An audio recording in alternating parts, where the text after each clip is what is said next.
আজকে ক্লাস 12 তোমাদের যে চ্যাপ্টারটা কন্টিনিউ করছিলাম ইলেকট্রোম্যাগনেটিজম বা তড়িৎ চুম্বকত্ব, তার উপর দুটো ভিডিও অলরেডি আমি আপলোড করেছি।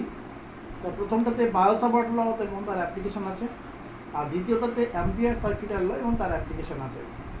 তো আজকে যেটা পড়াবো আমি সেটা হচ্ছে লরেন্জ ম্যাগনেটিক ফোর্স বা লরেন্জ চৌম্বক বল। জিনিসটা কি সেটা একটু বুঝতে হবে। তার আগে একটা জিনিস দেখাচ্ছি যে ম্যাগনেটিক ফিল্ডের ডিরেকশনটা কোন দিকে কাজ করে, দুটো তার পার্টিকুলার সাইন আছে, সেটা একটু দেখো। এই যে একটা হচ্ছে ডট দিয়ে গোল, আর একটা হচ্ছে ক্রস দিয়ে গোল। এই ডট দিয়ে গোল এটা মানে হচ্ছে ম্যাগনেটিক ফিল্ড ডিরেকশনটা হচ্ছে outward normal, outward normal to the plane of the paper। আর ক্রস দিয়ে গোল করা মানে হচ্ছে inward normal, inward normal to the plane of the paper, plane of the paper। এই কথাটা মানে হচ্ছে ডট দিয়ে গোল করা সাইডটা দেখলে বুঝবে ম্যাগনেটিক ফিল্ডটা কাজ করছে এখানে বোর্ড হিসেবে কাজ করি, তোমাদের ক্ষেত্রে এটা পেপার হবে, খাতা হবে।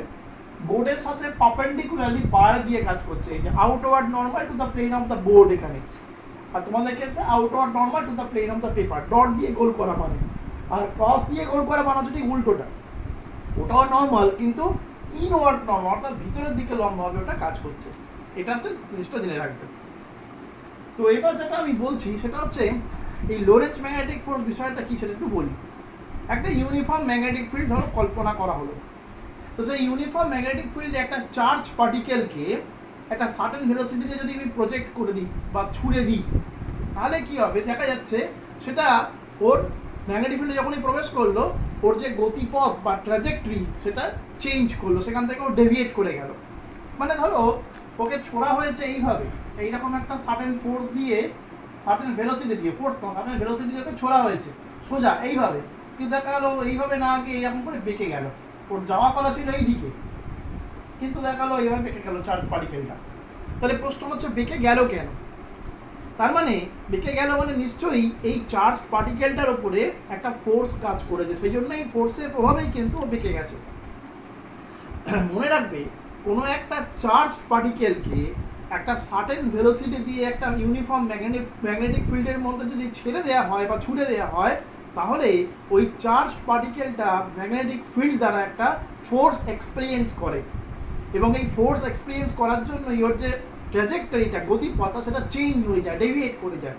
And that force experienced by the charge particle due to the magnetic field is known as Lorentz magnetic force. যে ওই চার্জ পার্টিকেলটা ম্যাগনেটিক ফিল্ড দ্বারা যে চৌম্বক বলটা অনুভব করে সেটাকেই আমরা বলছি হচ্ছে লরেন্জ ম্যাগনেটিক ফোর্স। এবং এর ফর্মুলা হচ্ছে F M, M for magnetic is equals to Q V cross B, যেখানে ভিটা হচ্ছে ভেলোসিটি অফ দ্য পার্টিকেল, অর্থাৎ কণার বেগ। বিটা হচ্ছে ম্যাগনেটিক ফিল্ড, এখানে ডেফিনেটলি আমরা ইউনিফর্ম ম্যাগনেটিক ফিল্ড নিয়ে কাজ করি, ইউনিফর্ম মানে সুষম, অর্থাৎ ম্যাগনেটিক ফিল্ড পরিবর্তন হচ্ছে না। আর কিউটা হচ্ছে চার্জ, কিউটা হচ্ছে চার্জ। তাহলে এই হচ্ছে আমার লোরেন্জ ম্যাগনেটিক ফোর্সের এক্সপ্রেশনটা হলো। এইবার ধরো যদি আমি এটাকে স্কেলার ফর্মে লিখতে চাই, তাহলে এফএম ইকুয়ালস টু লিখতে পারবো কিউ ভিবি সাইন থিটা। এটা হচ্ছে স্কেলার ফর্মে, ওয়্যার যেখানে আচ্ছা এখানটা এখানে লিখি where theta is the angle, where theta is the angle between V and B, যেখানে থিটা হলো তোমার চৌম্বক ক্ষেত্র এবং ওই কণার বেগের মধ্যবর্তী কোণ হলো। এবার একটা জিনিস দেখো, if theta is equals two 90 degree, 90 degree মানে হচ্ছে যে যদি ভি নর্মাল টু বি হয়, অর্থাৎ চৌম্বক ক্ষেত্রের সঙ্গে সমকোণে যদি কোনো একটা চার্জ পার্টিকেলকে ছেড়ে দেওয়া হয় সমকোণে, তাহলে দেখো এই লরেঞ্জ ফোর্সের ভ্যালুটা ম্যাক্সিমাম হবে, কারণ সাইন 90 ভ্যালুটা হয় ম্যাক্সিমাম, দ্যাট ইজ +1। তাহলে সেক্ষেত্রে এটা হবে হচ্ছে F max and that will be Q VB, maximum force এর মধ্যে কাজ করবে। আর একটা হচ্ছে যে if theta is equals to 0 degree or theta is equals to 180 degree, অর্থাৎ এই ভেলোসিটিটা যদি ম্যাগনেটিক ফিল্ডের সঙ্গে আইদার প্যারালাল অর সেম ডিরেকশনে হয় অথবা অ্যান্টি প্যারালাল হয়, সেম ডিরেকশন বা প্যারালালে হয় থিটার ভ্যালু হচ্ছে 0 ডিগ্রি হয়, আর যদি অ্যান্টি প্যারালাল হয় অর্থাৎ বিপরীতমুখী হয় তাহলে থিটার ভ্যালু হচ্ছে 180 ডিগ্রি হয়। দুটো ক্ষেত্রেই কিন্তু সাইন 0 বলো বা সাইন 180 ডিগ্রি বলো এর ভ্যালু হচ্ছে 0, তাহলে সেক্ষেত্রে এটা কোনো ফোর্স কাজ করবে না, তাহলে সেটা হবে F minimum that equal to 0। এখান থেকে ছোট ছোট প্রশ্ন আসতে পারে, কিরকম প্রশ্ন আসতে পারে বলে দিই। বললো একটা চার্জ পার্টিকেলকে ম্যাগনেটিক ফিল্ড, একটা ইউনিফর্ম ম্যাগনেটিক ফিল্ডের মধ্যে ছেড়ে দেওয়া হলো একটা সার্টেন ভেলোসিটি দিয়ে, কিন্তু দেখা গেল তার গতিপথের কোনো পরিবর্তন ঘটলো না। তো এর থেকে তুমি কি সিদ্ধান্ত করতে পারো? তাহলে এখান থেকে এটাই সিদ্ধান্ত করা যায়, দেখো ওখানে চার্জ পার্টিকেলের ভেলোসিটি বা ম্যাগনেটিক ফিল্ড কোনোটাই কিন্তু 0 নয়, কিন্তু তা সত্ত্বেও কোনো ট্রাজেক্টরি বা গতিপথে ডেভিয়েট করেনি, তার মানে ফোর্স কোনো কাজ করছে না। এটা তখনই পসিবল যদি দেখা যায় যে বলা যেতে পারে যে ম্যাগনেটিক ফিল্ডের সঙ্গে সেম ডিরেকশনে বা প্যারালাল ডিরেকশনে তোমার পার্টিকেলটাকে প্রজেক্টেড করা হয়েছে, অথবা অ্যান্টি প্যারালাল ডিরেকশনে বিপরীতমুখী অবস্থাতে এটাকে যদি প্রজেক্টেড করা হয় এই পার্টিকেলটাকে, তাহলে ওর মধ্যে কোনো ফোর্স কাজ করবে না, অর্থাৎ ওর গতিপথে বা ট্র্যাজেক্টরি কোনো চেঞ্জ হবে না, আনচেঞ্জ থাকবে। বোঝা গেল কথাটা? আচ্ছা, আর একটা কথা একটু বলি, সেটা হচ্ছে এইখানে একটা ব্যাপার আছে, এই যে ক্রস প্রোডাক্ট দেখতে পাচ্ছ, এই ক্রস প্রোডাক্ট থেকে এই ফোর্সের একটা ডিরেকশন আমি বের করতে পারি। এই ফোর্স মানে হচ্ছে এই ফোর্সের ডিরেকশনটা হচ্ছে ভি ক্রস বি, তো এই ক্রস প্রোডাক্ট করে ফোর্সটা এসছে, তাহলে বলা যেতে পারে যে ভি আর বি অর্থাৎ ভেলোসিটি আর ম্যাগনেটিক ফিল্ড যে প্লেনে কাজ করছে তার সাথে পারপেন্ডিকুলার ডিরেকশনে কিন্তু এই ম্যাগনেটিক ফোর্সটা কাজ করবে, কারণ যেহেতু এটা ক্রস প্রোডাক্ট করা আছে। অর্থাৎ যদি ধরে নাও যে ভেলোসিটি আর ম্যাগনেটিক ফিল্ড এরা এক্স ওয়াই প্লেনের মধ্যে কাজ করছে, তাহলে এক্স ওয়াই প্লেনের সাথে পারপেন্ডিকুলার ডিরেকশনে অর্থাৎ অ্যালং জেড অ্যাক্সিস কিন্তু এই ম্যাগনেটিক ফোর্সটা কাজ করবে, যেহেতু এটা ক্রস প্রোডাক্ট আছে। হ্যাঁ, এটা একটুখানি আমি তোমাদেরকে এঁকে দেখিয়ে দিচ্ছি এইরকম জিনিসটা।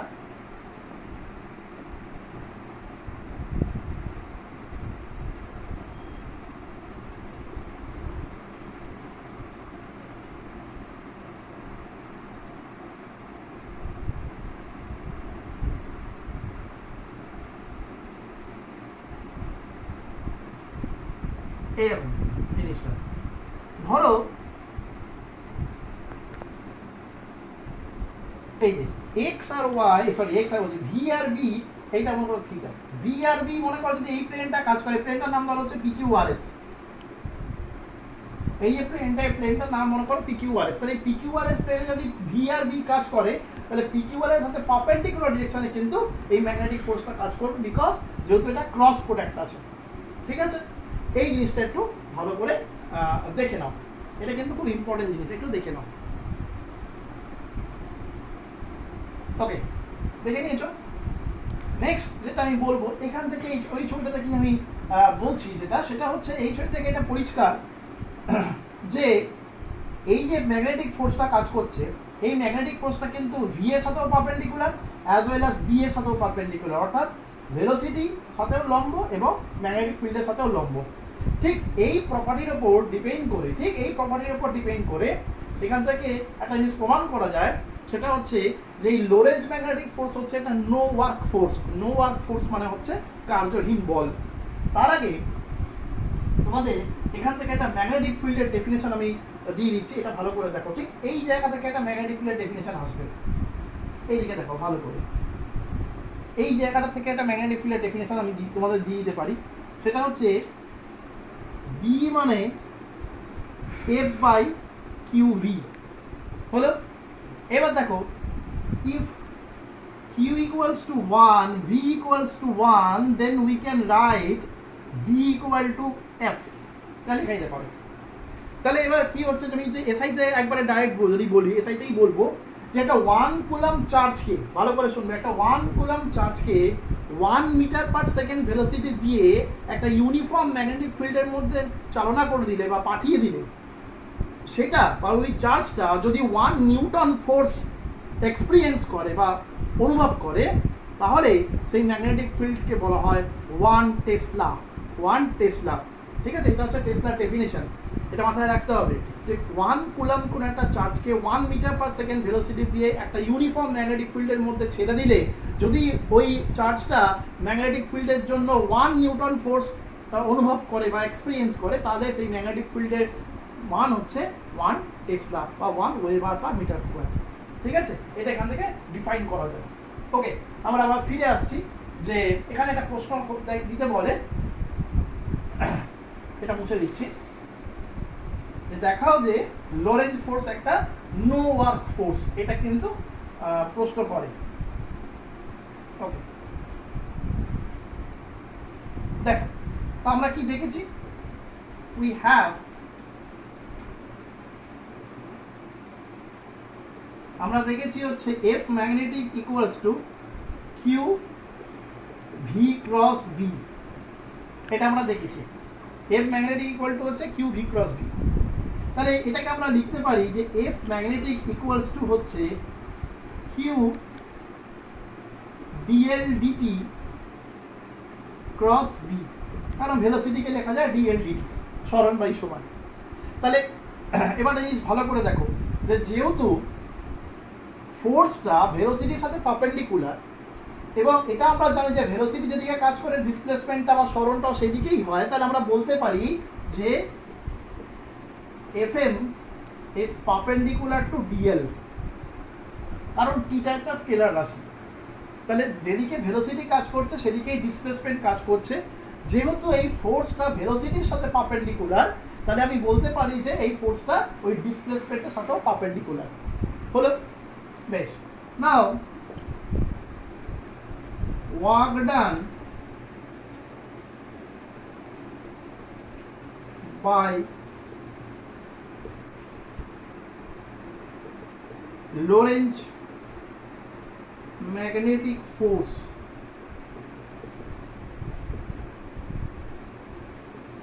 এটা হচ্ছে dw is equals to, তোমরা জানো এর ফর্মুলা হয়, যে কোনো ওয়ার্ক ডানের ফর্মুলা হয় হচ্ছে force dot displacement Fm dot dl। তাহলে ডট প্রোডাক্টটাকে তুলে দিলে কি হবে না, dw ইকুয়ালস টু হচ্ছে Fm dl cos থিটা, যেখানে theta is the angle between force and displacement. থিটাটা হচ্ছে ফোর্স আর ডিসপ্লেসমেন্টের মধ্যে অ্যাঙ্গেল। এইবার দেখো এখানে তাকিয়ে দেখো, এখান থেকে আমরা অলরেডি দেখতে পাচ্ছি যে ফোর্স আর ডিসপ্লেসমেন্ট এরা হচ্ছে পরস্পর পারপেন্ডিকুলার। তাহলে এখানে থিটার মানটা হবে হচ্ছে 90 ডিগ্রি। তাহলে এই cos থিটা না লিখে আমি এখানে ডাইরেক্ট কি করে দেবো, cos 90 লিখে দেবো, কারণ আমরা আগেই দেখে নিয়েছি যে ফোর্স আর ডিসপ্লেসমেন্ট এরা হচ্ছে পারপেন্ডিকুলার। তাহলে cos 90 এর মান হচ্ছে 0, তাহলে dw হচ্ছে 0। অর্থাৎ দেখো এখানে কিন্তু ফোর্স ডিসপ্লেসমেন্ট সবাই আছে, অথচ কৃতকার্য শূন্য। এটাই তো কার্যহীন বল বা নো ওয়ার্ক ফোর্স। কখন হয় এটা, যখন ফোর্স আর ডিসপ্লেসমেন্ট পরস্পর পারপেন্ডিকুলার হয়, তখনই কিন্তু এটা 0 হয়। হলো ওয়ার্ক ডানটা, এটা দেখে নাও। আর একটা কথা এখানে বলার আছে, এটা আমি বলার সঙ্গে সঙ্গে সেটা বলি। মনে রাখবে একটা স্ট্যাটিক চার্জ মানে হচ্ছে একটা স্থির আধান। একটা স্ট্যাটিক চার্জ কেবলমাত্র ইলেকট্রিক ফিল্ড তৈরি করতে পারে, কিন্তু কোনো ম্যাগনেটিক ফিল্ড তৈরি করতে পারে না। whereas একটা ডায়নামিক চার্জ সেটা কিন্তু ম্যাগনেটিক ফিল্ড তৈরি করতে পারে, অ্যাজ ওয়েল অ্যাজ ইলেকট্রিক ফিল্ডও তৈরি করতে পারে। চার্জ থাকা মানে সেখানে ইলেকট্রিক ফিল্ড থাকবেই এবং অ্যাজ ওয়েল অ্যাজ ইলেকট্রিক ফোর্সও থাকবে। কিন্তু সেটা স্ট্যাটিক চার্জের ক্ষেত্রে, স্ট্যাটিক হোক বা ডায়নামিক হোক, চার্জের এক্সিস্টেন্স থাকা মানে সেখানে ইলেকট্রিক ফিল্ড আছে এবং as well as electric field আছে মানে ইলেকট্রিক ফোর্সও আছে। ইলেকট্রিক ফোর্স মানে তোমরা জানো F ইকুয়ালস টু QE, এটা থাকবে।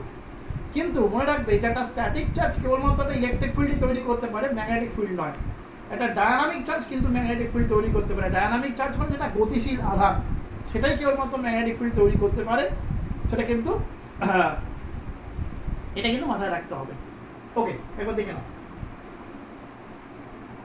ঠিক আছে, দেখে নিয়েছো? ওকে, এবারে যে জিনিসটা করাবো এটা কিন্তু ভীষণ ইম্পর্টেন্ট একটা জিনিস, এটা মুছে দিলাম। তার আগে একটা ছোট্ট কথা বলি, তোমরা ক্লাস 10-এ ফ্লেমিং লেফট হ্যান্ড রুল পড়েছো, ফ্লেমিং এর বামস্ত নিয়ম, ফ্লেমিংস লেফট হ্যান্ড রুল। কি বলছে? বাঁ হাতের 3টে আঙুল, এটা হচ্ছে ইন্ডেক্স তর্জনী, এটা হচ্ছে মিডল ফিঙ্গার মধ্যমা, এটা হচ্ছে থাম্ব বৃদ্ধাঙ্গুষ্ঠ, এই 3টেকে পরস্পর পারপেন্ডিকুলার ডিরেকশনে রাখতে হবে। রাখলে ইন্ডেক্সটা অলওয়েজ ম্যাগনেটিক ফিল্ডের ডিরেকশনটাকে ইন্ডিকেট করবে, মধ্যমা বা মিডল ফিঙ্গার কি করবে, এখানে ওখানে ছিল কারেন্ট, এখানে কারেন্ট বলবো না, এখানে আমরা বলবো হচ্ছে চার্জের ভেলোসিটি ডিরেকশনটাকে, চার্জের ভেলোসিটি ডিরেকশনটাকে ইন্ডিকেট করবে। আর থাম্ব কি করবে? তুমি জানো, তোমরা এক্ষুনি দেখলে যে চার্জকে যদি সামনে ভেলোসিটি দিয়ে ছেড়ে দেওয়া হয় ম্যাগনেটিক ফিল্ডের মধ্যে, তাহলে সেই চার্জের উপর ফোর্স কাজ করে, তাহলে সেই ফোর্সের তো একটা ডিরেকশন আছে, এই থাম্ব সেই ডিরেকশনটাকে ইন্ডিকেট করবে, এটা মাথায় রাখবে।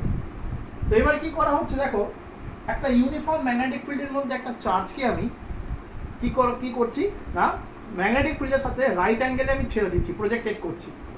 তাহলে প্রজেক্টেড করলে what will be the trajectory of the charge, অর্থাৎ আধানের গতিপথটা কীরকম হবে এটা দেখানো যায়। It will B A circle, দেখিয়ে দেবো, it will B A circle, এটা একটা সার্কেল হবে। তাহলে যদি সেই সার্কেলটা হয়, সেই সার্কেলের রেডিয়াস কত, তারপরে যেটা সেটা যে চার্জের টাইম পিরিয়ড কত, আর একটা আছে সেটা হচ্ছে ফ্রিকোয়েন্সি কত, অর্থাৎ 1 সেকেন্ডে কবার রোটেট করবে, এটা বের করতে পারে। এই ফ্রিকোয়েন্সিটার নাম হচ্ছে সাইক্লোটন ফ্রিকোয়েন্সি বলা হয়। তো দেখো সেটা আমি করছি। আমরা এইরকম একটা ইউনিফর্ম ম্যাগনেটিক ফিল্ড কনসিডার করেছি, এই ডট দিয়ে গোল করা আছে, মানে বুঝে নিতে হবে যে ম্যাগনেটিক ফিল্ডটা কাজ করছে হচ্ছে outward normal to the plane of the board.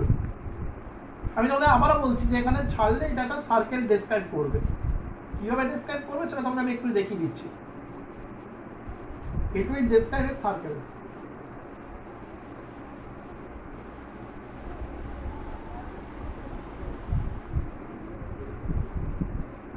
ঠিক আছে, এবার দেখো এটা হচ্ছে সেন্টার সার্কেল। প্রশ্ন হতে পারে স্যার সার্কেল কি করে বললেন?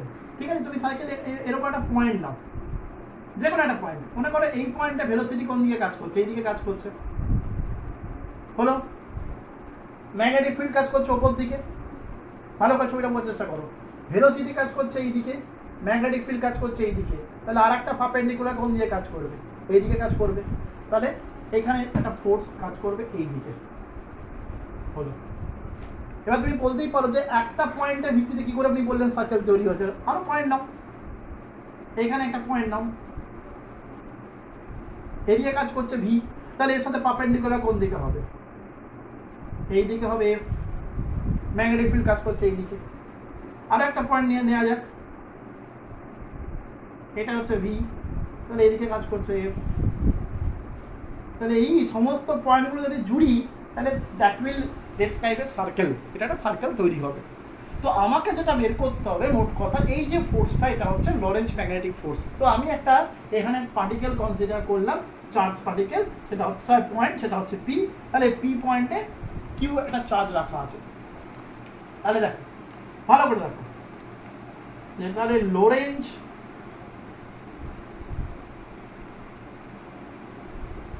magnetic force acting on the charge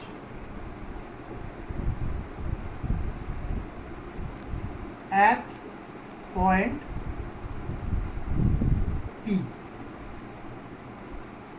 The P পয়েন্টে যে লরেঞ্জ ম্যাগনেটিক ফোর্স চার্জের উপর কাজ করে সেটা কত না, সেটা হচ্ছে F ইকুয়ালস টু হচ্ছে কিউ ভি বি, এটাই লিখবো কারণ সাইন 90 হয়ে গেছে অলরেডি, কারণ 90 ডিগ্রিতেই প্রজেক্টেড করেছি, হলো।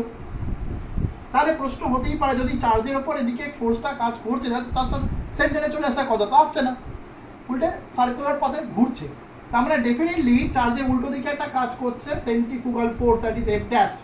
কিন্তু এই সেন্ট্রিফুগাল ফোর্স যেহেতু তোমার রিয়েল ফোর্স নয়, অর্থাৎ বাস্তব বল নয়, সেজন্য আমি সেন্ট্রিফুগাল কথাটা ইউজ করবো না, আমি লিখবো এইভাবে যে the outward force, the outward force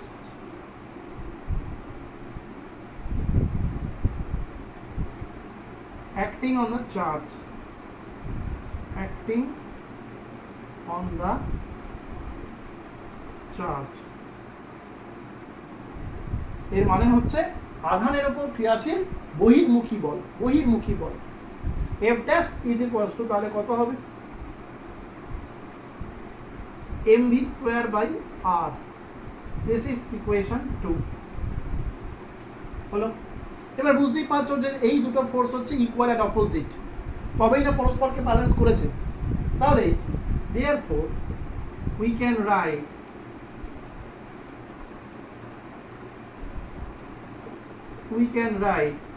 mv square by r is equals to qvb।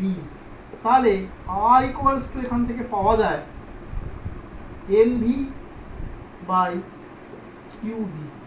এই r হচ্ছে রেডিয়াস অফ দ্য ট্র্যাজেক্টরি, ভালো করে দেখে নাও, r হচ্ছে radius of the trajectory.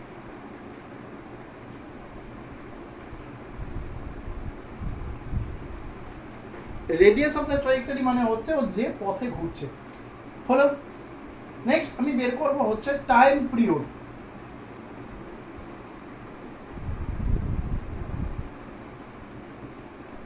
Time period of the charge. Time period মানে একবার ঘুরতে ও কত সময় নিচ্ছে। কি করে বের করব না, t ইকুয়ালস টু হয় তোমরা জানো 2 পাই r বাই v, যেখানে vটা হচ্ছে যে ভেলোসিটি যোগে প্রজেক্টেড করা হয়েছিল। তাহলে t ইকুয়ালস টু হচ্ছে 2 পাই r, r এর জায়গায় বসাচ্ছি হচ্ছে mv বাই qb, আর নিচে একখানা v আছে। তাহলে এই v আর v কেটে গেলে আসবে 2 পাই m বাই qb। একটা কথা এখানে বলি, ভালো করে শোনো, এই টাইম পিরিয়ডটা কিন্তু হচ্ছে কনস্ট্যান্ট। এটা তোমার কোন অ্যাঙ্গেলে ছোড়া হলো, অর্থাৎ সেটা 90 ডিগ্রিতে ছুঁড়েছি কি কোনো একটা অ্যাকিউট অ্যাঙ্গেলে ছুঁড়েছি কি যে কোনো অ্যাঙ্গেলে ছুঁড়েছি তার উপর ডিপেন্ড করছে না। কত জোরে ছোড়া হলো কি কত আস্তে ছোড়া হলো, অর্থাৎ ভেলোসিটি অফ দ্য পার্টিকেলের উপরও বা ভেলোসিটি অফ প্রজেকশনের উপরও ডিপেন্ড করছে না। এটা কিন্তু কনস্ট্যান্ট, এটা ডিপেন্ড করে হচ্ছে চার্জের ওপর, চার্জের মাসের ওপর, ম্যাগনেটিক ফিল্ডের ওপর ডিপেন্ড করে। হলো। নেক্সট যেটা আমরা বের করবো সেটা হচ্ছে সাইক্লোট্রন ফ্রিকোয়েন্সি। এটা কিন্তু ভীষণ ইম্পর্টেন্ট। সাইক্লোট্রন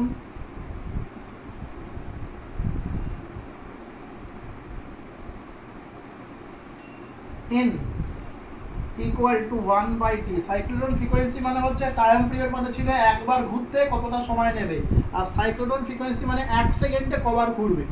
ঠিক আছে, n ইকুয়াল টু হয় এটা জাস্ট ইনভার্স, অর্থাৎ qb বাই 2 পাই m। এই দুটো ভ্যালু হচ্ছে কনস্ট্যান্ট। দেখে নাও একবার, তোমাদের পরীক্ষায় এটা প্রশ্ন দিতেই পারে যে কোনো একটা চার্জ পার্টিকেলকে কি করা হলো, ম্যাগনেটিক ইউনিফর্ম ম্যাগনেটিক ফিল্ডে 90 ডিগ্রি অ্যাঙ্গেলে প্রজেক্টেড করা হলো। তাহলে calculate the radius of the trajectory, time period of the charge particle and also calculate cyclotron frequency. দেখে নাও, আজকের মতো এখানে এইটুকুই থাকবে। নেক্সট ক্লাসে আমরা আরও এটা ডিটেলসে আলোচনা করব। দেখে নাও।